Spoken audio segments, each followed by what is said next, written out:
Hello. Any better, Crash? Yes, much better.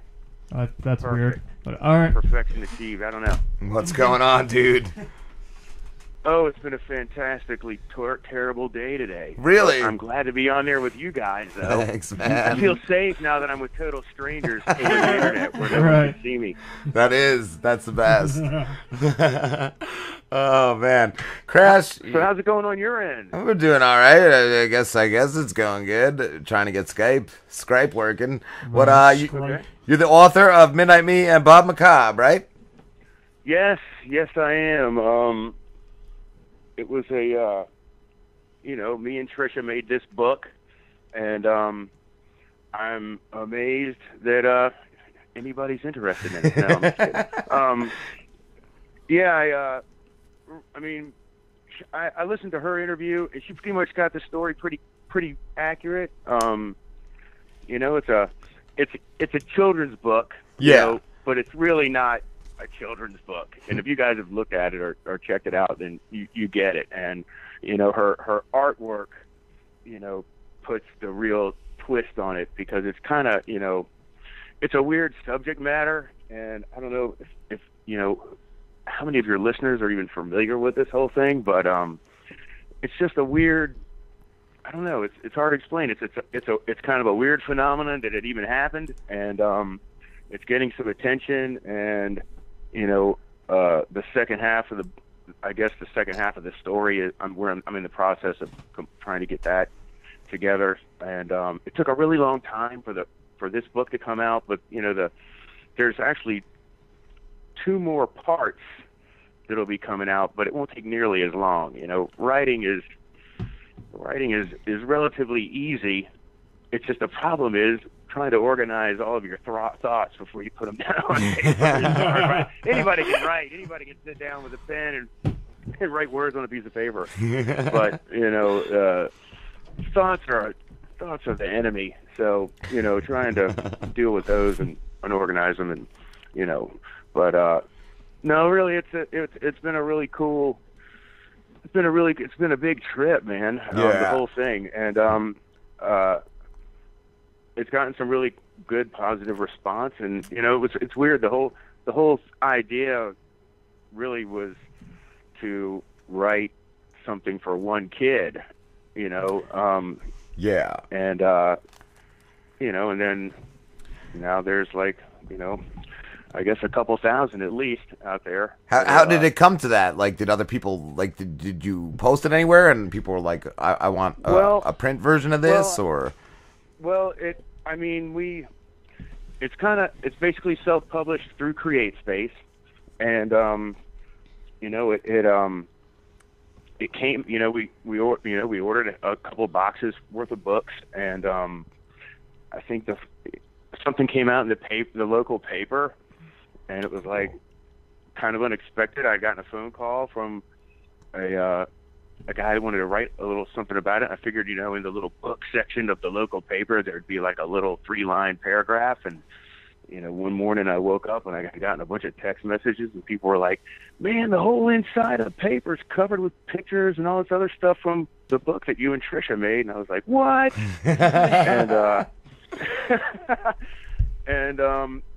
And then we did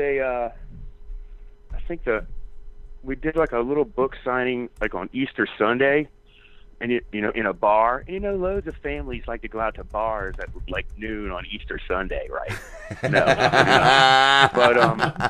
No, but then we were contacted by the Museum of Contemporary Arts, which is a big fancy blowout art gallery, it's the Virginia version of the one that's up in New York, and we had a book signing there, and there was 400 or 500 people turned out for it. And I was like, holy cow, this is crazy. And they wanted me to read some of it, and I was like, oh my God, I already wrote it. Do I gotta read it now?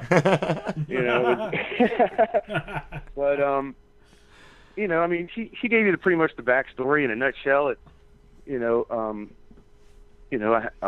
I've got 2 kids, and they're grown now. But when they were 6 and 9 years old, or when they were younger than that, even, they were having really bad night terrors where I'd, hear them talking in their room, or not necessarily like a kid wakes up screaming from a nightmare. You'd hear them talking or whatever, and I go walk in there, and he's sitting up in bed with their eyes wide open, like they were engaged in some kind of activity or something, or but they were really weird looking. It was like looked like they were possessed. Wow. And and you'd sit there with them, and then they would just like go, it was like almost like sleepwalking. The little kid sitting up in bed talking or crying or talking, and then like going through some kind of weird communication with whatever was going on in their head. Yeah. And I know that when I think there's something genetic to it. I know that their mom, who I'm no longer with, that she said that she used to sleepwalk when she was little, and I know that when I used was to have really, that. really I used to get the night terrors. When I was really, really small, I can remember them vividly, having really bad nightmares, and it's like, you're like 4 years old or whatever, and you remember having a really bad nightmare, and you get up, and you're like, first you go to your older, I got an older brother and older sister that are much older than me. It's like you go to the first one's door and you knock on the door and you're like, let me in. And they're like, go back to bed. Like Jim Morrison, you're making your way down the hall, to that doorway. My parents said I walked in with a fucking knife and asked who wanted to be stabbed. And they just laughed. I'm like, that's fucking crazy. I would send my kid to a doctor after that. But they thought it was hilarious. Well, I spent a lot of little 4-year-old nights sleeping in the hallway. Wasn't nobody gonna let you in. But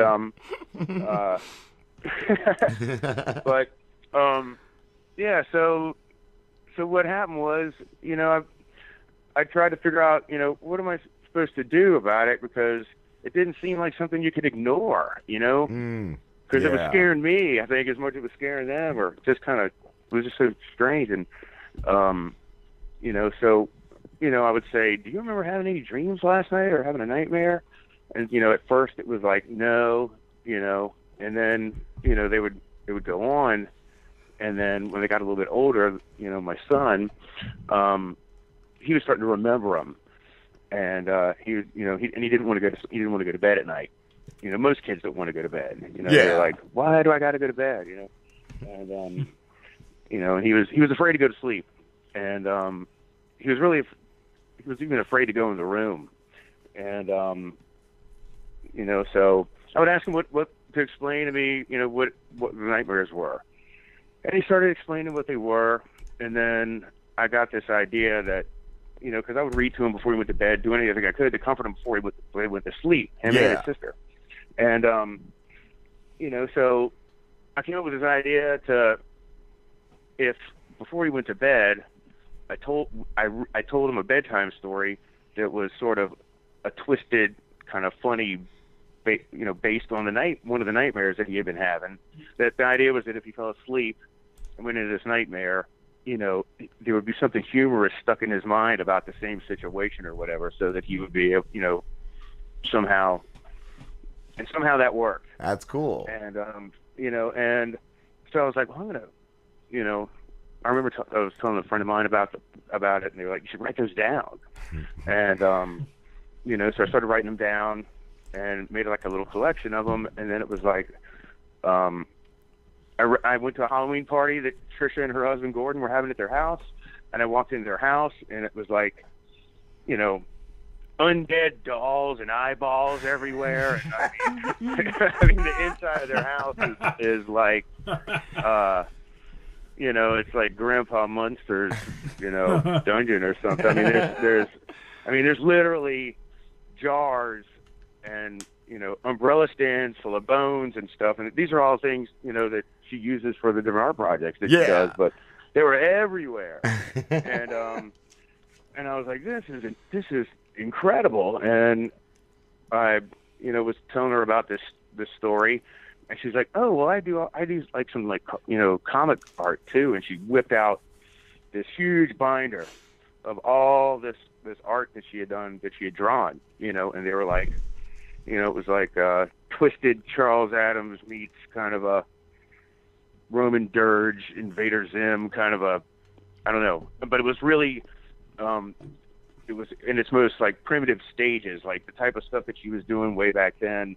What you see in the book is like a really evolved version of the original stuff. The original stuff, and I've got pictures of some of the original stuff in my house, the original stuff is really amazing, and I would like for, you know, as the books, you know, the next book or the next two books, to try and gear it more towards the more twisted earlier type stuff. But nice. As far as her art goes, yeah. But you know, it's about these two little. It's basically it's more or less it's about these two kids, and you know, the first book is primarily about, you know, this little boy, and he's terrified to go to sleep. He's 9 years old. He's never slept all the way through the night since he was born, and it like progressively gets shorter and shorter and shorter to where he does not sleep at all. So when he's awake and going through his daily whatever through school, he's like hallucinating, and it's, you know, if you've ever dealt with bouts of insomnia, by like day 4 or 5, you're delirious and seeing imaginary cats running across the floor and all kinds of crazy nonsense. And you know, so he's been, you know, he's way beyond that, and you know, so he's at the point where he feels like if he falls asleep, he's going to die, and then so basically he falls asleep. It's hilarious. I mean, you know, but anyway, he eventually falls asleep, and you know, this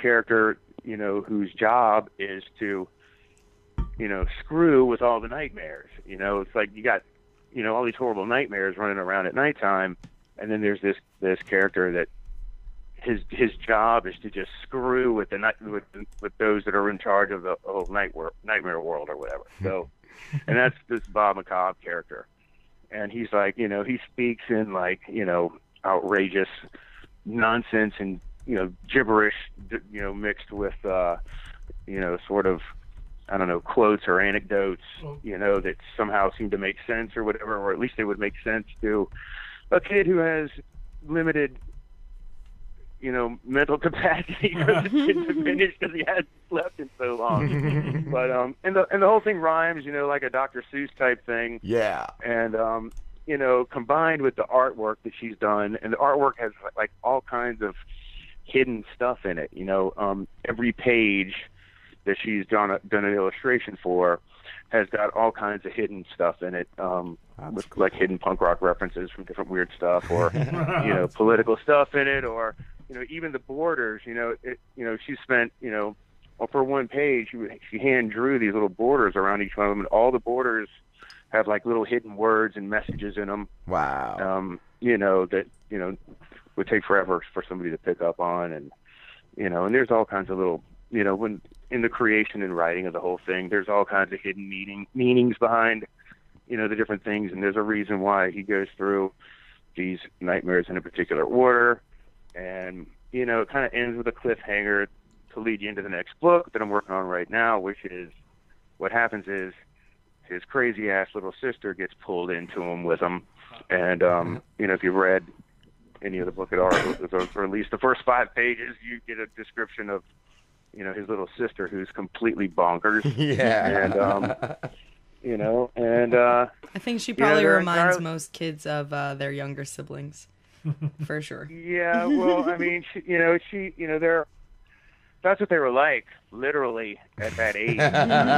You know, they were really, you know, they were being taken care of, you know, at that age, by their single crazy ass dad that, you know,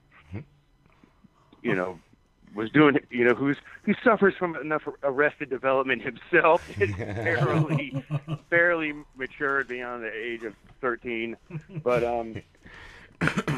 you know, it was, you know, they grew up in a house that, you know, had weird, goofy stuff all around it. The whole house is, you know, it was like, I knew when I was a little kid and I was their age, as soon as I was old enough to turn on the TV, I was, you know, watching reruns of like the Addams Family or stuff like that. You know, it's like, you know, the perfect family scenario. You live in this gigantic house, and there's so much crap to play with, and every room's got something different in it, and you got so much dough, which we did not have. You had so much dough that you never had to leave the house unless you wanted to go out and look at a thunderstorm, or, you know, to go, you know, play in a cemetery or whatever, or climb up in a tree house or whatever. And, you know, and everybody loved each other and got along. Everything was cool, and we didn't care. You know, they didn't care about the outside world, and didn't have to deal with society at large, but they had enough weird crap in their house to stimulate them to where, it was just, and that's what we were trying to achieve, I guess, and still be super poor. But, So, Crash, I'm curious. Do you have how many books do you have planned? I see it as being 3, and I'm working on the second one right now. And I've got when the first book came out, I'd already written a big chunk of what I, at that time, intended the second book to be, and after when the first book came out, there was kind of a lull because we were trying to promote the book. It's only been out for just a little bit over a year. I think it came out like last March or May or something like that. So it hadn't been around very long, and we hadn't really. Part of the problem with being who we are is we don't really know what we're doing. I mean, as far as we're not publishers, and we're not Trisha builds and creates all this incredible art, and I mean that she has no idea how to price it or what it's worth or how to for how can people just find it or see it, and then it just gets stuff just gets discovered naturally because you put it out there any way that you can, next thing you know, she's selling dolls to some of our comic book heroes and horror film acting heroes and all these different people. They just kind of stumble across it, and then they I found this online, and or I saw this on DeviantArt or whatever, and then they just kind of pop up out of nowhere. But so we don't have a publisher, and we don't have it's kind of like being a in a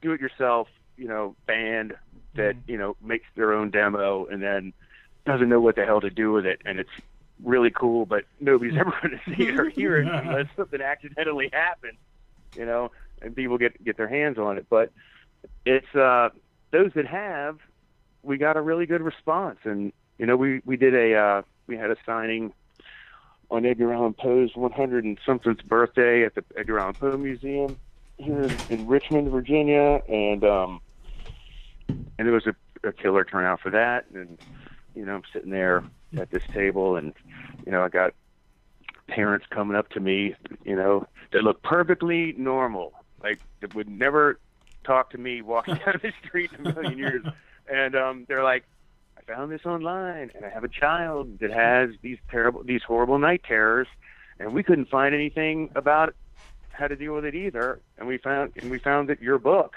Crash, and, Crash, I'm sorry to interrupt you, but we actually got to wrap this up, so can you tell everybody where they can find you, and then we'll let you go. Where they can find? I don't want to tell them where they can find me, but they can find this book either on the Midnight Me and Bob Macabre Facebook page, or they can go through, I guess if they Google Midnight Me and Bob Macabre through either CreateSpace, you can Google it and put in CreateSpace, Midnight Me and Bob Macabre, or through Squarespace or SquareUp.com, and they can pick up the book, they can pick up the art, they can pick up prints, they can pick up T-shirts. There's tons and tons of cool merchandise that is all handmade by Trisha, and that's pretty much it. Cool, awesome. Thank you, Crash. All right, thanks, guys. Yep, have a good one, man.